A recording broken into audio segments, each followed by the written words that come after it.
నమస్కారం. సిరి ఎంటర్టైన్మెంట్ ఛానల్కి స్వాగతం. నా పేరు రోజా కొంపెల్ల. ఇప్పుడు నేను చెప్పబోయే story I hate my girl friend episode 26. స్టోరీలోకి వెళ్ళే ముందు చిన్న రిక్వెస్ట్, ఈ స్టోరీ మీకు నచ్చితే తప్పకుండా లైక్ చేయండి, షేర్ చేయండి, సబ్స్క్రైబ్ చేసి నన్ను ఎంకరేజ్ చేయండి. స్టెల్లాని బాగా అబ్జర్వ్ చేస్తూ, హుస్సేన్, ఇక్కడ ఎవరికో మీ జంటని చూసి కడుపు మండిపోతున్నట్లు ఉందిరా, ఈవినింగ్ ఇద్దరూ దిష్టి తీయించుకోండి అన్నాడు కావాలని నవ్వుతూ స్టెల్లా వైపు చూస్తూ. నాకేమో కానీ శ్రద్ధకి ఖచ్చితంగా దిష్టి తీయాలి. నాకు కాబోయే భార్య అంత అందంగా ఉంది, తన అందం ముందు ఎవరైనా దిగుదుడిపే నవ్వుతూ అన్నాడు వెంకట్. వాళ్ళిద్దరూ కావాలనే తనని టార్గెట్ చేస్తున్నారని స్టెల్లాకి ఒళ్ళు మండిపోతున్నట్లు అనిపించింది. అక్కడ ఒక్క క్షణం కూడా ఉండలేకపోయింది. కోపంగా అక్కడి నుంచి బయటికి వచ్చేసింది. చూసావారా దాని మొహం ఎలా మాడిపోయిందో? నిన్ను ఏడిపిద్దామని వచ్చింది. ఇప్పుడు మనం మాట్లాడిన మాటలకి మీ మధ్యలోకి రావాలంటేనే ఆలోచిస్తోంది. తనకి నీ మనసులో ఎటువంటి స్థానం లేదని బాగా అర్థమైనట్లుంది అన్నాడు హుసేన్. కరెక్ట్గా చెప్పావురా. అయినా ఏ మొహం పెట్టుకుని ఇక్కడి వరకు వచ్చిందో నాకు అర్థం కావట్లేదు. అసలు ఆ అమ్మాయి గురించి నువ్వు అస్సలు ఆలోచించుకు. మన మంచి కోరుకునే వాళ్ళ గురించి మనం ఆలోచించాలి.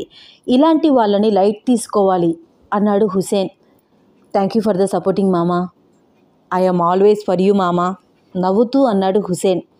పెళ్లి కూతురుగా ముస్తాబైన శ్రద్ధని తన ఫ్రెండ్స్ కావ్య, లీలా ఆట పట్టిస్తుంటే కిలకిలా నవ్వుతోంది. స్టెల్లా వెళ్తూ వెళ్తూ వాళ్ళ వైపు కోపంగా చూస్తూ, నవ్వవే నవ్వు, ఇంకెంతకాలం ఈ నవ్వు నీ పెదవులపై ఉంటుందో నేను చూస్తాను. ఇప్పుడు ఈ పెళ్ళి కూడా కావాలంటే నేను ఆపేయగలను. ఎంక్వైరీ చేస్తే తెలిసింది వెంకట్కి ఇంత స్టేటస్ నీ వల్లే వచ్చింది అని. నువ్వు మాకు అవసరం. నీ వల్ల మాకు స్టేటస్, హోదా అన్నీ వస్తాయి. నాకు అవన్నీ కావాలి. బట్ నీకు మాత్రం విక్కీని వదిలే ప్రసక్తే లేదు. వాడిని నా వైపు ఎలా తిప్పుకోవాలో నాకు బాగా తెలుసు. చూస్తూ ఉండు, నీకు ఈ సంతోషం కొన్ని రోజులే అనుకుంటూ బయటికి మాత్రం నవ్వుతూ, ఆంటీ నేను ఇంక వెళ్ళొస్తాను అంది స్టెల్లా. ఆగమ్మా, తాంబూలం ఇస్తాను అంటూ అమల తాంబూలం ఇచ్చి బొట్టు పెట్టింది. అన్నట్లు అడగడం మర్చిపోయాను, మీ ఆయనకి ఎలా ఉంది అంది అమల. బానే ఉందా ఆంటీ? ఆ మాట అడగగానే ఇష్టం లేదు అన్నట్లు ఏదో ముక్తసరిగా సమాధానం చెప్పింది. సరే ఆంటీ, బాయ్ అంటూ మరొకసారి శ్రద్ధ వైపు చూస్తూ జలస్గా ఫీల్ అవుతూ బయటికి వెళ్ళిపోయింది స్టెల్లా. ఇంటికి రావడంతోనే చిరాకుగా హ్యాండ్ బ్యాగ్ సోఫాలోకి విసిరి కొట్టింది. వేసుకున్న హై హీల్స్ గిరాటేసింది. నా ముందు దాన్ని పొగుడుతాడా? ఎందుకు విక్కీ నా మీద నీకు అంత కోపం? నేను చేసిన దాంట్లో తప్పేముంది? అప్పుడు నీకు స్టేటస్ లేదు, హోదా లేదు, కనీసం జాబ్ కూడా లేదు. అలాంటి పొజిషన్లో ఉన్న నిన్ను ఏ ఆడపిల్ల అయినా ఎందుకు ఇష్టపడుతుంది? లగ్జరీగా బ్రతకాలి అనుకోవడం నా తప్ప అని తనలో తానే అనుకుంటూ కోపంగా ఊగిపోతోంది. స్టెల్లా అంటూ మూలుగుతున్నట్టు మాట వినిపించడంతో, ఛా, వీడొకడు నా ప్రాణానికి. యాక్సిడెంట్లో చస్తే పీడ పోయేది, నన్ను పట్టి పీడిస్తున్న పీడ వీడు అని విసుక్కుంటూ తన హస్బెండ్ పవన్ పిలుస్తూ ఉంటే విసుగ్గా వెళ్ళి, ఏంటి, ఏం కావాలి, ఎందుకు అలా మాటి మాటికి పిలుస్తావు అంది. దాహంగా ఉంది, కొంచెం మంచినీళ్ళు ఇస్తావా అన్నాడు పవన్ చాలా చాలా నీరసంగా. ఛ, నేనేమైనా నీ సర్వెంట్ అనుకుంటున్నావా?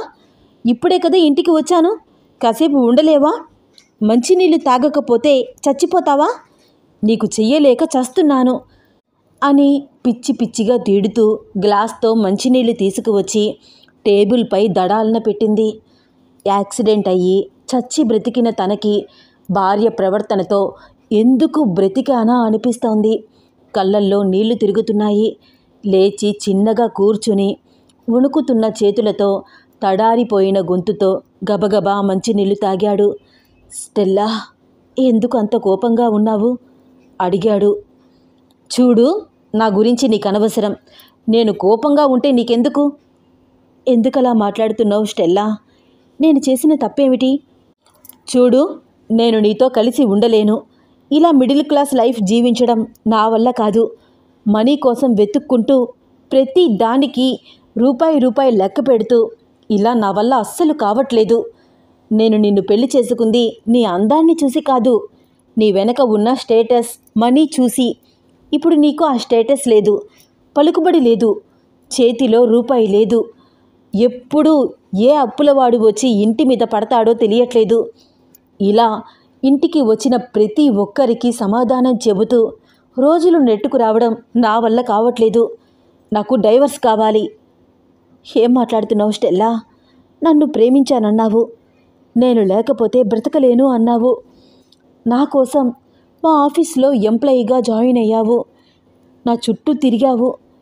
పెళ్లి చేసుకోకపోతే చచ్చిపోతాను అన్నావు. ఇప్పుడు నా పరిస్థితి తారుమారు అయ్యింది అని ఇలా మాట్లాడడం కరెక్ట్ కాదు. Stop it. ఇలా సెంటిమెంట్గా మాట్లాడితే నీతో ఉంటాను అనుకుంటున్నావా?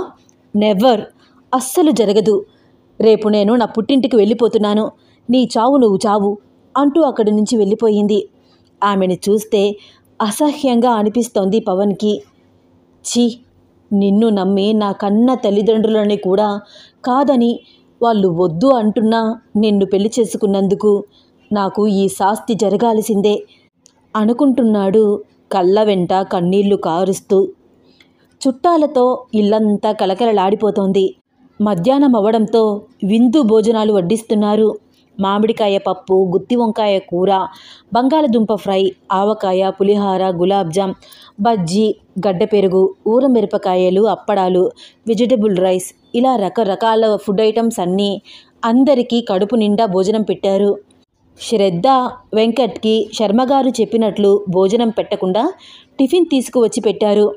వచ్చిన చుట్టాలు అందరూ కళ్యాణ మండపానికి వెళ్ళడంతో కొంచెం ఇల్లు ప్రశాంతంగా ఉంది.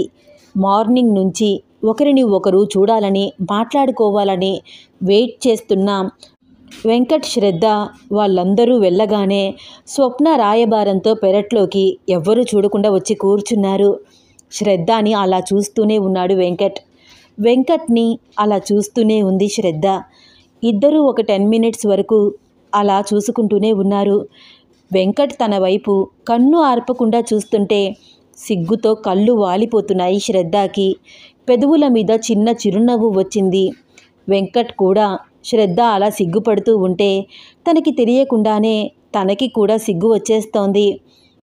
ఇద్దరూ అలా చూసుకోవడమే తప్ప ఏమైనా మాట్లాడుకుంటారా లేదా? మార్నింగ్ నుంచి నా బుర్ర తినేశారు. ఇప్పుడేమో మాట్లాడకుండా అలా కూర్చుంటున్నారు. త్వరగా మాట్లాడుకోండి, నేనిక్కడ కాపలా కాయలేను. మళ్ళీ ఇటు ఎవరైనా వస్తే నన్ను తిడతారు అంది స్వప్న వాళ్ళిద్దరినీ తొందర చేస్తూ. శ్రద్ధ, నువ్వు చాలా చాలా బాగున్నావు. చూసే కొద్దీ చూడాలనిపిస్తోంది. మార్నింగ్ నుంచి నిన్ను చూడాలని చాలా అనిపించింది అన్నాడు వెంకట్ ముందుగా తానే మాట్లాడుతూ వాళ్ళ మధ్య నిశ్శబ్దాన్ని బ్రేక్ చేస్తూ. విక్కీ, నాకు కూడా సేమ్ ఫీలింగ్, అలాగే అనిపించింది. నువ్వు కూడా చాలా చాలా హ్యాండ్సమ్గా ఉన్నావు అంది శ్రద్ధ. దగ్గరగా రా చిన్ని, సెల్ఫీ తీసుకుందాం అంటూ శ్రద్ధ భుజం మీద చెయ్యి వేసి ఫోటో తీశాడు వెంకట్. ఏయ్ అమ్మాయి, పిచ్చి పిచ్చిగా మాట్లాడుకు, లిమిట్స్ క్రాస్ చెయ్యకు. నేను అందరిలాంటి వాడిని కాదు, దూరంగా ఉండు అని వాళ్ళ పరిచయమైన కొత్తల్లో మాట్లాడే వెంకట్ ఇప్పుడు తనకి ఇంత దగ్గరగా క్లోజ్గా ఉండడం చూసి నవ్వింది శ్రద్ధ. ఏంటి నవ్వుతున్నావు అడిగాడు వెంకట్. ఏమీ లేదు, నీ బిహేవియర్ చాలా మారిపోయింది. దేని గురించి మాట్లాడుతున్నావు? నేను మీ లిటిల్ ఫింగర్ టచ్ చేస్తేనే అరిచి గోల చేసేవారు. ఇప్పుడు మీరే నా భుజం మీద చెయ్యి వేసి సెల్ఫీ దిగుతున్నారు. హలో, ఇప్పుడు మనకి పెళ్ళవుతోందమ్మా, ఇప్పుడు టచ్ చెయ్యొచ్చు. ఆహా, అవునా? అవును, నీకు తెలీదా? నాకు తెలియకపోతే మీరు చెప్తారు కదా. ఓఎస్, తప్పకుండా చెప్తాను. నీకు తెలియనివన్నీ నేర్పిస్తాను. వెంకట్ అలా అంటుంటే సిగ్గుతో నవ్వుతోంది శ్రద్ధ. వెంకట్ కూడా నవ్వుతున్నాడు. చిన్ని, ఇప్పుడే చెప్తున్నాను, ఇంకా మన పెళ్ళికి ఎక్కువ టైం లేదు. ఈవినింగ్ అయిపోయింది. రాత్రి మన పెళ్ళిలో ప్రతి సిచ్యువేషన్ లైఫ్ లాంగ్ గుర్తు ఉండేలాగా ఎంజాయ్ చేయాలి. జీలకర్ర బెల్లం పెట్టేటప్పుడు నువ్వు నన్నే చూడు, నేను నిన్నే చూస్తాను. సిగ్గుతో కనురెప్పలు ముయ్యకు. అలాగే, కొంచెం సిగ్గుపడుతూనే అంది శ్రద్ధ. విక్కీ, నాకైతే టైం త్వరగా గడిస్తే బావుండు అనిపిస్తోంది. నా మెడలో నీ చేతులతో ఎప్పుడెప్పుడు మంగళసూత్రం కడతావా అనిపిస్తోంది. ఐఆమ్ సో లక్కీ నీలాంటి హస్బెండ్ నా లైఫ్లోకి వస్తున్నందుకు. ఐఎమ్ ఆల్సో లక్కీ చిన్ని, నీలాంటి వైఫ్ నా లైఫ్లోకి వస్తున్నందుకు. స్వప్న వాళ్ళని చూడట్లేదని గమనించి శ్రద్ధ నుదిటి మీద ముద్దు పెట్టాడు వెంకట్. విక్కీ, ఏం చేస్తున్నావు అంటూ శ్రద్ధ కంగారుగా దూరంగా జరిగింది. ఒసేయ్, అలా పారిపోకు, నేను ఏమీ చెయ్యను అంటూ చెయ్యి పట్టుకున్నాడు వెంకట్. వదులు విక్కీ, మీ చెల్లి చూస్తుంది. అది చూడట్లేదు, అటు తిరిగి ఉంది. ప్లీజ్ వద్దు, దూరంగా ఉండి మాట్లాడు రిక్వెస్ట్గా అడిగింది. పెళ్ళికి ముందేమో ముద్దు కావాలి అని ఏడిపించావు, ఇప్పుడు ఇస్తుంటే దూరంగా ఉండమని ఏడిపిస్తున్నావు. వెంకట్ మాటలకు నవ్వింది శ్రద్ధ. వెంకట్ కూడా నవ్వుతున్నాడు. విక్కీ, చెప్పడం మర్చిపోయాను. నైట్ తలంబ్రాలు పోసుకునేటప్పుడు నువ్వు కొంచెం కిందకి వంచు తల, సరేనా? మరీ చేతులు పైకెత్తి పొయ్యాలంటే కొంచెం ఇబ్బంది కదా, ఫోటోలు కూడా సరిగ్గా రావు. అలాగే, నవ్వుతూ అన్నాడు వెంకట్. అయ్యిందా మాట్లాడుకోవడం అడిగింది శ్రద్ధ. కాసేపు ఉండవే, ఇప్పుడే మాట్లాడుకుంటున్నాం కదా. ఒరేయ్, నానమ్మ ఇటే వస్తోంది, మీతో పాటు నన్ను కూడా తిడుతుంది. నువ్వు వెళ్ళరా బాబు అంటూ రావుదినా అని శ్రద్ధ చెయ్యి పట్టుకుని లోపలికి తీసుకువెళ్ళిపోయింది స్వప్న. లోపలికి వెళ్తూ శ్రద్ధ వెనక్కి తిరిగి వెంకట్ వైపు చూసింది. శ్రద్ధని చూస్తూ వెంకట్ కన్ను కొట్టాడు. శ్రద్ధ కూడా చిరునవ్వు నవ్వుతూ కన్ను కొట్టింది. ఇద్దరూ ఒకరిని ఒకరు చూసుకుని నవ్వుకున్నారు. ఇద్దరికీ క్షణాలు గంటల్లాగా అనిపిస్తున్నాయి. ఎప్పుడెప్పుడు వాళ్ళ మధ్య ఉన్న ప్రేమ పెళ్లితో ముడిపడుతుందా అని వెయిట్ చేస్తున్నారు. నైట్ టైం 9 అవ్వడంతో పెళ్లి కొడుకు పెళ్లి కూతురు కూడా కళ్యాణ మండపానికి చేరుకున్నారు. పెళ్లి హడావిడి మొదలైపోయింది. The most valuable VIP marriage హాల్లో ఎంతో ఘనంగా శ్రద్ధ వెంకట్ల పెళ్లి ఏర్పాట్లు అన్నీ జరుగుతున్నాయి. The great business man Chakradhar గారి అమ్మాయి, కొన్ని కోట్ల ఆస్తికి వారసురాలు అయిన శ్రద్ధ పెళ్లికి నేషనల్, ఇంటర్నేషనల్ బిజినెస్ మ్యాన్స్ అందరూ పెళ్లికి వచ్చారు. వాళ్ళందరికీ గ్రాండ్ వెల్కమ్ చెప్తూ అన్ని పనులు నారద్ చూసుకుంటున్నాడు. కళ్యాణ మండపం ముందు కారు ఆగగానే బాజా భజంత్రీల నడుమ శ్రద్ధ కళ్యాణ మండపంలోకి అడుగుపెట్టింది. శ్రద్ధ లోపలికి వస్తుంటే పువ్వుల వర్షం కురిపిస్తున్నారు. ఎయిర్ స్నో ఎఫెక్ట్లో తాను మెల్లగా నడుచుకుంటూ వస్తుంటే దేవకన్యలాగా ఉంది శ్రద్ధ. ప్రతి దృశ్యాన్ని ఫోటోషూట్లో బంధిస్తున్నారు ఫోటోగ్రాఫర్స్, వీడియోగ్రాఫర్స్. వచ్చే ప్రతి ఒక్కరి పాస్ చెక్ చేసి మరీ లోపలికి పంపిస్తున్నారు. ఇన్విటేషన్ ఉన్న వాళ్ళని మాత్రమే లోపలికి అలౌ చేస్తున్నారు. సాదా సీదా మధ్యతరగతి కుటుంబంలో పుట్టిన వెంకట్ బిలీనియన్ కూతురుని పెళ్లి చేసుకోవడం, అది కూడా ప్రేమ వివాహం అని తెలియడంతో చాలా చాలా ఆశ్చర్యంగా చూస్తున్నారు అక్కడికి వచ్చిన అతిథులు అందరూ. వెంకట్కి కూడా ధూమ్ధామ్గా కళ్యాణ మండపంలోకి స్వాగతం చెబుతున్నారు. సౌండ్ ఎఫెక్ట్స్తో, ఫ్రెండ్స్ చేసే హడావిడితో పూల వర్షం నడుమ కళ్యాణ మండపంలోకి వచ్చాడు వెంకట్. ఇంద్రభవనాన్ని తలపించేటట్టు ఉన్న ఆ కళ్యాణ మండపం, ఆ డెకరేషన్స్, ఆ హడావిడి కొంచెం ఇబ్బందిగా అనిపిస్తోంది వెంకట్కి. విక్కీ, ప్లీజ్ ఈ ఒక్క విషయము కాదనకు. మా నాన్నగారి స్టేటస్ ప్రకారం నా పెళ్లి జరగాలి. చాలామంది నేషనల్, ఇంటర్నేషనల్ బిజినెస్ మ్యాన్స్ అందరూ వస్తారు. సాదా సీదా కళ్యాణ మండపం వద్దు. కానీ చిన్ని, అందరూ నా గురించి ఏమనుకుంటారు? ఆస్తి కోసం నిన్ను పెళ్లి చేసుకున్నానని అనుకోరా? ప్లీజ్ విక్కీ, ఎవరో ఏదో అనుకుంటారని ఆలోచించి మా డాడీ ఫ్రెండ్స్ని కూడా మన పెళ్ళికి ఇన్వైట్ చేయకుండా ఉండలేను కదా. వాళ్ళందరిది లగ్జరీ లైఫ్ విక్కీ. చక్రధర్ గారి అమ్మాయి పెళ్ళి, వారే వా, ఏం జరిగింది అనుకోవాలి. అంతేకాని ఏంట్రా ఈ పెళ్ళి అని అనుకోకూడదు కదా. నాకైతే ఇష్టం లేదు చిన్ని. అంత హడావిడి, అంత హంగామా అవసరం లేదనిపిస్తుంది. ప్లీజ్ విక్కీ. యాక్చువల్గా అయితే mehndi function, bachelor party, sangeet, reception ఇలా రకరకాల ఈవెంట్స్ ఉండేవి. నేను వాటి గురించి మాట్లాడలేదు కదా. ఆఖరికి నా చేతులు కూడా చూడు, మీ అమ్మగారు పెరట్లో గోరింటాకు రుబ్బి పెట్టారు. నేను కాదన్నానా? నేను మీకు మీ ఫ్యామిలీకి రెస్పెక్ట్ ఇస్తున్నాను విక్కీ. మా నాన్న ఉన్నట్లయితే నువ్వు ఇలా ఉండేవాడివి కాదు కదా. ఆయన రెస్పెక్ట్ గురించి ఆలోచించేవాడివిగా. చిన్ని, ప్లీజ్ అలా మాట్లాడకు. మరి ఇలా కాక ఇంకెలా మాట్లాడును? అండ్ ఇంకొక విషయం, మా డాడీ ఉన్నట్లయితే నాకు నువ్వంటే ఇష్టమని నేను ఒక్క మాట చెప్పినా కూడా మీ దగ్గరికి వచ్చి పెళ్లి సంబంధం మాట్లాడేవారు. నా ఇష్టాలకు ఆయన అంత రెస్పెక్ట్ ఇస్తారు. చిన్ని, నేను కాదన్నానా? అనలేదు. కానీ నీలో ఏదో లోన్లీ ఫీలింగ్. నువ్వు ఒక్క వెర్షన్ మాత్రమే ఆలోచిస్తున్నావు. నేను 2 వెర్షన్లో ఆలోచిస్తున్నాను విక్కీ. నిన్ను పెళ్లి చేసుకున్నంత మాత్రాన శ్రద్ధ గ్రూప్ ఆఫ్ ఇండస్ట్రీ బాధ్యతల నుంచి తప్పుకుంటున్నానని నేను చెప్పలేదు. అది మా నాన్న నాకు ఇచ్చిన బాధ్యత. నువ్వు కూడా అంత పెద్ద కంపెనీకి సీఈఓవి. నేను నీ బాస్ని. అట్లీస్ట్ మన హోదాకి తగ్గట్లయినా పెళ్లి చేసుకోవాలి కదా. కానీ నాకంత స్టేటస్ లేదు చిన్ని. విక్కీ, నాకు నిన్ను ఎలా కన్విన్స్ చేయాలో అర్థం కావట్లేదు. నీకోసమే నేను అన్నీ వదులుకుని నీతో వచ్చేస్తానని చెబుతున్నాను. అన్నింటికంటే నువ్వే ఎక్కువ అని చెబుతున్నాను.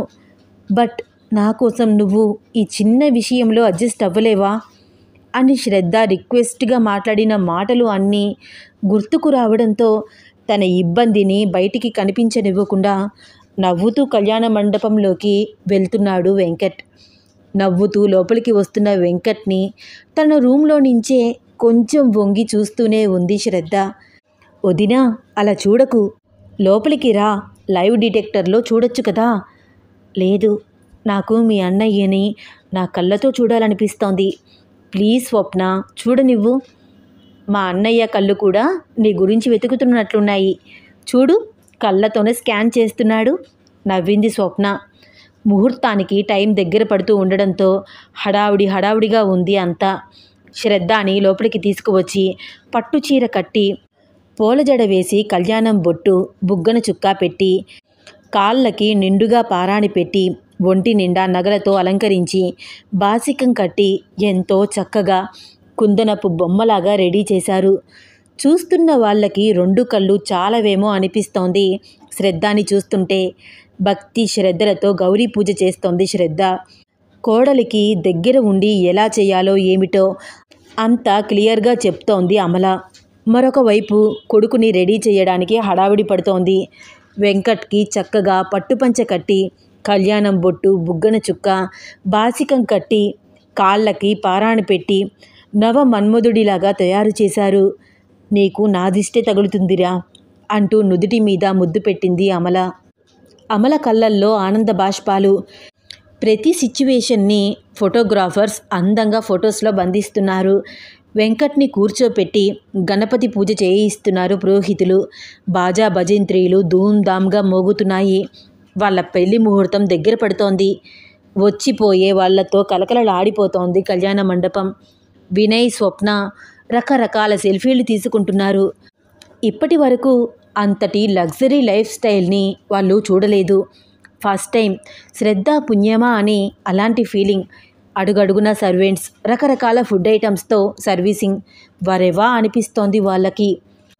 అక్కడికి వచ్చిన కొంతమంది గెస్ట్స్కి అమల, విద్యాధర్ వాళ్ళు వేసుకున్న డ్రెస్సింగ్ చూస్తుంటే మధ్యతరగతి వాళ్ళని క్లియర్గా అర్థమవుతోంది. వాళ్ళల్లో వాళ్ళే చెవులు కొరుక్కుంటున్నారు. వాట్ ద బిలీనియన్ లైఫ్ స్టైల్ అనుభవించవలసిన అమ్మాయి మిడిల్ క్లాస్ వాడితో ఎలా అడ్జస్ట్ అవుతుంది? ఇట్స్ ఇంపాసిబుల్, త్వరలోనే పెళ్లి బ్రేక్ అవుతుంది అని రకరకాలుగా మాట్లాడుకుంటున్నారు. వాళ్ళల్లో ఒక్కరిగా కూర్చున్న స్టెల్లాకి ఆ మాటలు వింటుంటే పరమానందంగా అనిపిస్తోంది. ఎగ్జాక్ట్లీ, నేను ఇదే అనుకుంటున్నాను. ఈ పెళ్ళి 3 రోజుల ముచ్చట. ఫస్ట్ ఎలాగైనా విక్కీని నా వాడిని చేసుకోవాలి, నా మత్తులో పడేయాలి. నెక్స్ట్ తన వైఫ్ నుంచి ప్రాపర్టీస్, క్యాష్, గోల్డ్ అన్నీ తీసుకోవాలి. ఈ ఆస్తిని విక్కీ ద్వారా నేను ఎలాగైనా లాక్కుంటాను అని నెగిటివ్గా ఆలోచిస్తోంది. కళ్యాణ మండపంలో పూజ చేస్తున్న వెంకట్ వైపు కన్ను ఆర్పకుండా చూస్తోంది. సాలిడ్గా ఉన్నావురా, నీతో బెడ్ షేర్ చేసుకోవాలని ఉంది, అందుకు నేను రెడీగా ఉన్నాను ఆ అనుభూతి కోసం వెయిట్ చేస్తున్నాను. ఇలాంటి వికృత ఆలోచనలు చేస్తోంది స్టెల్లా. అలివేలు రెండవ కోడలు విశాలాక్షి, ఆమె భర్త సాంబశివ ఇద్దరూ కళ్యాణ మండపం వెతుక్కుంటూ వచ్చారు. ఆ కళ్యాణ మండపంలోకి ఇన్విటేషన్స్ చూపిస్తే గానీ ఎలౌ చేయలేదు వాళ్ళని. ఇంద్రభవనాన్ని తలపిస్తున్న కళ్యాణ మండపాన్ని ఆశ్చర్యంగా చూస్తూ, చూసారా మీ అన్నయ్య సామాన్యుడు కాదు. ప్రేమ పెళ్ళికి అలా ఎలా ఒప్పుకున్నారా అనుకున్నాను. ఇదన్నమాట సంగతి. మీరు ఉన్నారు ఎందుకు? మీకు ఇలాంటి తెలివితేటలు అస్సలు లేవు. ముద్దపప్పు అవతారం అంటూ భర్తని దెప్పి పొడుస్తోంది విశాలాక్షి. భార్య చెప్పేది ఏదీ చెవులకి ఎక్కించుకోవట్లేదు సాంబశివ. కళ్యాణ మండపాన్ని తేరిపారా చూస్తూ ఆశ్చర్యంగా ముందుకు అడుగులు వేస్తున్నాడు. చూడండి, వచ్చిన అవకాశాన్ని విడిచిపెట్టకూడదు. మీ అమ్మగారిని ఎలాగోలాగా మచ్చిక చేసుకోండి. చిన్నగా మనం కూడా ఆ ఇంట్లో చేరుకోవచ్చు అంటోంది విశాలాక్షి. భర్త ఊ అని గాని ఆ అని గాని ఏమీ అనకుండా సైలెంట్గా ఉండడంతో వెనక్కి తిరిగి చూసింది. దిక్కులు చూస్తూ వస్తున్న భర్తని చూసి, అయ్యో రామ, కాస్తైనా తెలివితేటలు లేవు, ముద్దపప్పు అవతారం అనుకుంటూ కోపంగా అతని దగ్గరికి వెళ్ళి, ఏంటి నేను చెప్పేది మీకు వినిపిస్తోందా? చెవులు వినిపించట్లేదా మీకు? అంది కోపంగా. ఏంటే నీ గోల? చెవు కోసిన మేకలాగా. మనం మన జన్మలో ఇలాంటి ఇంద్రభవనాన్ని చూడగలమా? వెంకట్ పెళ్ళి పుణ్యమా అని ఇలాంటి అవకాశం వచ్చింది. కనీసం ఇప్పుడైనా చూసి తరిద్దాము అన్నాడు సాంబశివ.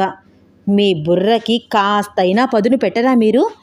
నేను చెప్పేది మీరు వింటే చూడడం కాదు, ఇలాంటి భోగభాగ్యాలు మనం కూడా అనుభవించవచ్చు. అర్థమైందా? అంది విశాలాక్షి. ఏంటే నువ్వనేది? చూడండి, ఎలా లేదు అన్నా మీ అన్నయ్యకి కాబోయే కోడలి పిల్లకి కొన్ని కోట్ల ఆస్తి ఉంటుంది కదా. ఈ హంగామా ఆర్భాటం చూస్తే మీకు అర్థం కావట్లేదా? అవును, ఎంతైనా ఈ కళ్యాణ మండపానికి ఒక 20 lakhs అయినా పేమెంట్ కట్టి ఉంటారు కదా. ఆ లెక్కన ఆలోచించండి. మీ అన్నయ్య ఇప్పుడు డబ్బులో మునిగి తేలుతున్నాడు. చిన్నగా అంటున్న విశాలాక్షి వైపు చూస్తూ, వాడి అదృష్టం వాడిది, దానికి మనమేం చెయ్యగలం అన్నాడు సాంబశివ. మీరే చెయ్యాలి, మీరనుకుంటే చెయ్యగలరు. చాలా చిన్నగా మాట్లాడుతోంది విశాలాక్షి. ఏం మాట్లాడుతున్నావే నువ్వు? అయ్యో రామ, మీకు అస్సలు తెలివితేటలు లేవు. మీ అమ్మగారిని మచ్చిక చేసుకోండి. అమ్మా అమ్మా అంటూ ఆవిడ చుట్టూ తిరగండి. నిన్ను విడిచి మేము ఉండలేము, మీతోనే ఉండిపోతాము అని చెప్పండి. ఆ వంకతో మనం కూడా మీ అన్నయ్య వాళ్ళ ఇంట్లో స్థానం సంపాదించవచ్చు. అప్పుడు మన పిల్లల బాధ్యత కూడా మీ అన్నయ్యదే అవుతుంది. ఏ కోటీశ్వరుల పిల్లలో మన పిల్లల్ని కూడా పెళ్లి చేసుకుంటారు. అంతా మీ అన్నయ్యే చూసుకుంటాడు. అంత ఆస్తి వచ్చింది కదా అంది విశాలాక్షి. ఏ మొహం పెట్టుకుని మళ్ళీ ఆ ఇంటికి వెళ్దామనుకుంటున్నావు? ఒకప్పుడు వాళ్ళు కష్టాల్లో తినడానికి తిండి కూడా లేని పరిస్థితుల్లో ఉంటే మనకేమీ పట్టనట్టు మీ పుట్టింటి వాళ్ళ సపోర్ట్తో వేరే ఊరు వెళ్ళి కాపురం పెట్టాము. అన్నయ్య వాళ్ళను పట్టించుకోకపోయినా పర్వాలేదు, కానీ ఇన్ని రోజులు కన్నతల్లి మొహం కూడా చూడలేదు. అమ్మకు జబ్బు చేసిందని తెలిసినా వస్తే తన సహాయం చేయవలసి వస్తుందని మొహం తిప్పుకుని తిరిగాము. ఆస్తి పంపకాలకు వచ్చేసరికి మాత్రం మన ఆస్తి మనం తీసుకున్నాము. ఇంత స్వార్థం ఉన్న మనం ఇప్పుడు ఈ ఆస్తి వచ్చిందని మనం వాళ్ళ పక్కకు చేరితే అసహ్యంగా ఉంటుంది విశాలాక్షి. అయ్యో రామ, మీరు ఎప్పటి విషయం మాట్లాడుతున్నారు? వాళ్ళకు అవన్నీ గుర్తుంటాయా ఏమిటి? గతం గతః, జరిగేది ఆలోచించండి. ఇన్ని రోజుల తర్వాత కన్న కొడుకు కళ్ళ ముందుకు వస్తే ఆదరించని తల్లంటూ ఉంటుందా? నా మాట విని మీరు ఈ అవకాశాన్ని చెయ్యి జారనివ్వకండి అంది విశాలాక్షి. విశాలాక్షి, నీకు కొంచెమైనా మనస్సాక్షి ఉందా? చిన్న వయసులోనే నాన్న చనిపోవడంతో కుటుంబ బాధ్యత మొత్తం అమ్మదే అయ్యింది. పెద్దవాడవడంతో అన్నయ్య తన చదువు ఆపేసి ఆఫీస్లో అటెండర్గా జాయిన్ అయ్యి చిన్న వయసులోనే తన కష్టార్జితంతో నన్ను చదివించాడు. నాకు చెల్లికి పెళ్ళిళ్ళు చేశాడు. ఒక రకంగా అన్నయ్య నాన్న లేని లోటు మాకు తెలియనివ్వలేదు. కానీ మేము మా జీవిత భాగస్వాముల ఒత్తిడితో మా బాధ్యత నుంచి తప్పించుకున్నాము. ఇన్ని రోజులు వాళ్ళు ఏ బాధలు పడ్డారో ఏమో మనకు తెలియదు. మా కష్ట సుఖాల్లో తోడుగా ఉన్నది మా అన్నయ్య. మా అమ్మ బాధ్యతలు మొత్తం తీసుకుంది మా అన్నయ్య. నేను మా చెల్లి బాధ్యతకు భయపడి, బంధాలకు కట్టుబడి ఎవరి జీవితాల్లో వాళ్ళు బ్రతుకుతున్నాము. ఇప్పుడు నీ దురాశతో వాళ్ళకి దగ్గర అవ్వాలని చూడవద్దు. ఇంతకు ముందు ఎలా ఉన్నావో అలాగే ఉండు. ఇంతకు మించి నన్ను దిగజార్చకు అంటూ సాంబశివ భార్య మాటలు పట్టించుకోకుండా లోపలికి వెళ్ళిపోయాడు. ఎన్నో సంవత్సరాల తరువాత కొడుకును చూసి ఉక్కిరి బిక్కిరి అయిపోయింది అలివేలు. కళ్ళ నిండా కన్నీళ్ళు. కొడుకుని దగ్గరగా తీసుకుని చేతులతో తడుముకుంటూ చూసుకుంటోంది. ఏరా, ఇన్ని రోజులకు తల్లి గుర్తొచ్చిందా? నన్ను క్షమించమ్మా అంటూ కన్నీళ్లతో కాళ్ళ మీద పడ్డాడు సాంబశివ. విశాలాక్షి లేని ప్రేమ నటిస్తూ, అత్తయ్య గారు, నన్ను కూడా దీవించండి, మీ దీవెనలు మాకు కావాలి అంటూ కాళ్ళ మీద పడింది. ఇద్దరూ సుఖంగా ఉండండి, వెళ్ళండి, వెళ్ళి పెళ్లి పందిరిలో కూర్చోండి నవ్వుతూ అంది అలివేలు. అమల, విద్యాధర్ వాళ్ళని చూస్తూనే ఆనందంగా నవ్వుతూ పలకరించారు. ఎన్ని రోజులైంది శివ నిన్ను చూసి అంది అమల. ఏమ్మా, బాగున్నావా అన్నాడు విద్యాధర్ మరదల వైపు చూస్తూ. బావున్నాను బావగారు, నువ్వెలా ఉన్నావక్క అంది విశాలాక్షి. అందరం బాగున్నాము, మీరొచ్చినందుకు చాలా చాలా సంతోషం, కూర్చోండి అంటూ అమల పనులు ఉండడంతో వెళ్ళిపోయింది. విద్యాధర్ కూడా పెళ్లి పనుల్లో బిజీగా ఉన్నాడు. చూశారా మీ అన్నయ్య వదినలను? నడమంత్రపు సిరి రావడంతో కన్ను మిన్ను కానడం లేదు. ఇన్ని సంవత్సరాల తర్వాత మనం వస్తే మర్యాదలు చేయాలని కూడా తెలియదు. మూతి తిప్పుకుంటూ అక్కసుగా అంది విశాలాక్షి. నోర్మి విశాలాక్షి, నువ్వు వాళ్ళకంటే చిన్నదానివి, నీకేంటి వాళ్ళు మర్యాదలు చేసేది? నువ్వే వెళ్ళి పెళ్లి పనుల్లో సహాయం చెయ్యి అంటూ విద్యాధర్కి హెల్ప్ చేయడానికి వెళ్ళాడు సాంబశివ. హా, బాగుంది సంబడం, నన్ను పనిదాన్ని అనుకుంటున్నారా ఏమిటి అనుకుంటూ ఏమీ హెల్ప్ చేయకుండా కూర్చుని చూస్తోంది విశాలాక్షి. విద్యాధర్ చెల్లెలు లక్ష్మి భర్త శ్రీను కూడా వచ్చారు. ఎన్నో సంవత్సరాల తరువాత పుట్టింటికి వస్తున్న ఆనందం లక్ష్మి కళ్ళల్లో నీళ్లు తిరుగుతున్నాయి. ఎప్పుడెప్పుడు అన్నయ్యని అమ్మని చూస్తానా అని అనిపిస్తోంది తనకి. ఏంటే కళ్ళల్లో ఆ మెరుపు? పుట్టింటికి వెళ్తున్నాను అని ఆనందమా? శ్రీను వెటకారంగా అంటుంటే అయోమయంగా చూస్తోంది లక్ష్మి. ఓయ్, చెప్పింది జాగ్రత్తగా విను. మన పెళ్ళి తూతూ మంత్రంగా చేశారు. ఇస్తాను అన్న కట్నం ఇప్పటి వరకు ఇవ్వలేదు. పెళ్ళయ్యి 25 ఏళ్ళు అవుతోంది. అప్పట్లో ఒక 20,000 ఇచ్చి నిన్ను వదిలించుకున్నారు. ఇప్పుడు నువ్వు ఏం చేస్తావో నాకు తెలియదు. మీ అన్నయ్య బాగా బలిసిన వాడని ఈ కళ్యాణ మండపాన్ని చూస్తేనే అర్థమవుతోంది కదా. ఒక 10 లక్షలు అడిగి తీసుకురా. శ్రీను మాటలకు అదిరిపడింది లక్ష్మి. ఏం మాట్లాడుతున్నారండి మీరు? మీరే నా జీవితంలోకి వచ్చారు. నేనేమైనా మిమ్మల్ని పెళ్లి చేసుకోమని అడిగానా? పెళ్లి చేసుకున్న పాపానికి నిత్యం నరకయాతన అనుభవిస్తున్నాను. పుట్టింటికి దూరం అయిపోయాను. మీరే నా చుట్టూ తిరిగి ప్రేమించానని చెప్పి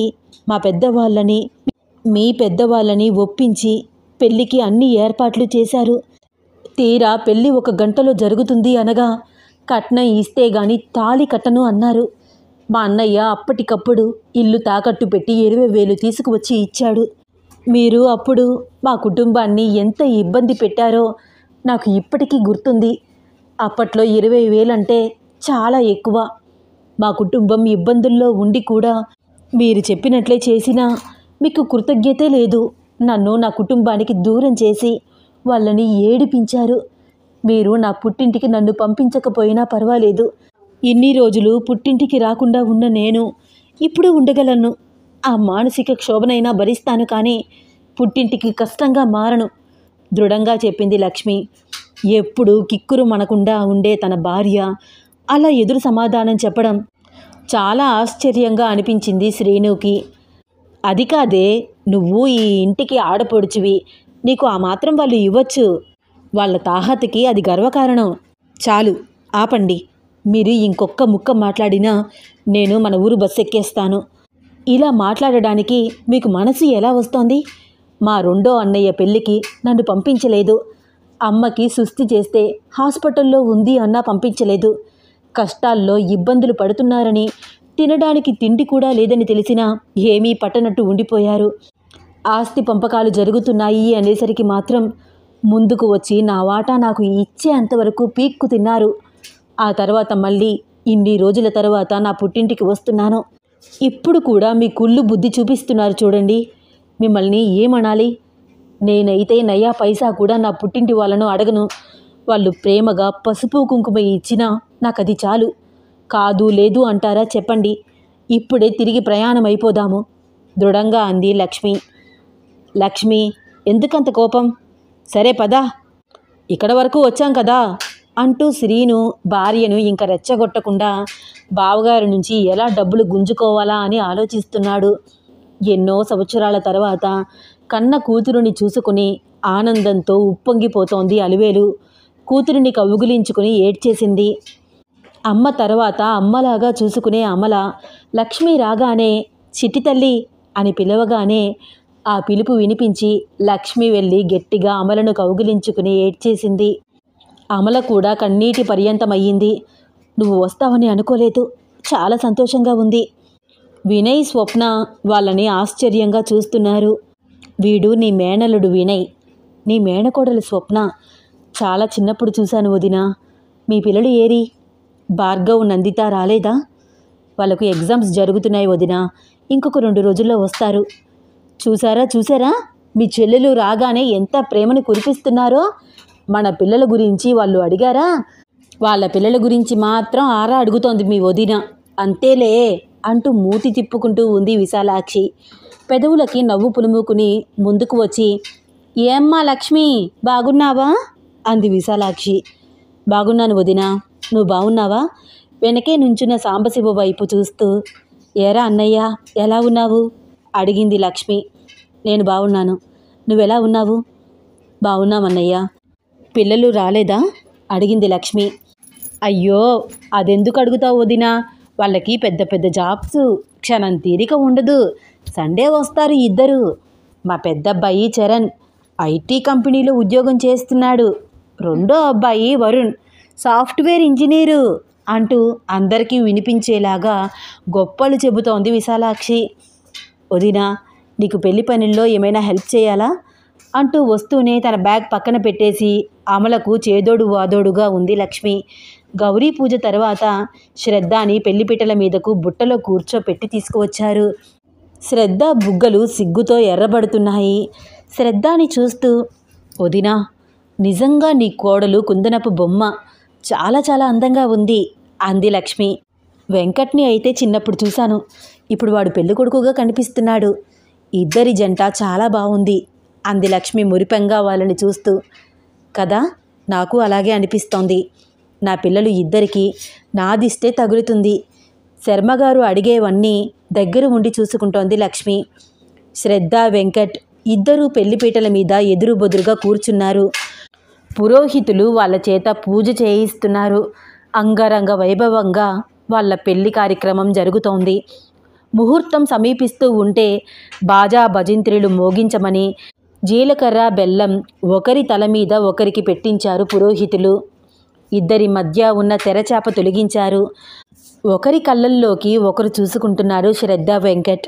వాళ్లకు తెలియకుండానే వాళ్ళ పెదవుల మీద చిరునవ్వులు వచ్చేస్తున్నాయి. వాళ్ళిద్దరి జంట సీతారాములను తలపిస్తోంది చూసే వాళ్ళందరికీ. మంగళ వాయిద్యాలు మోగుతున్నాయి.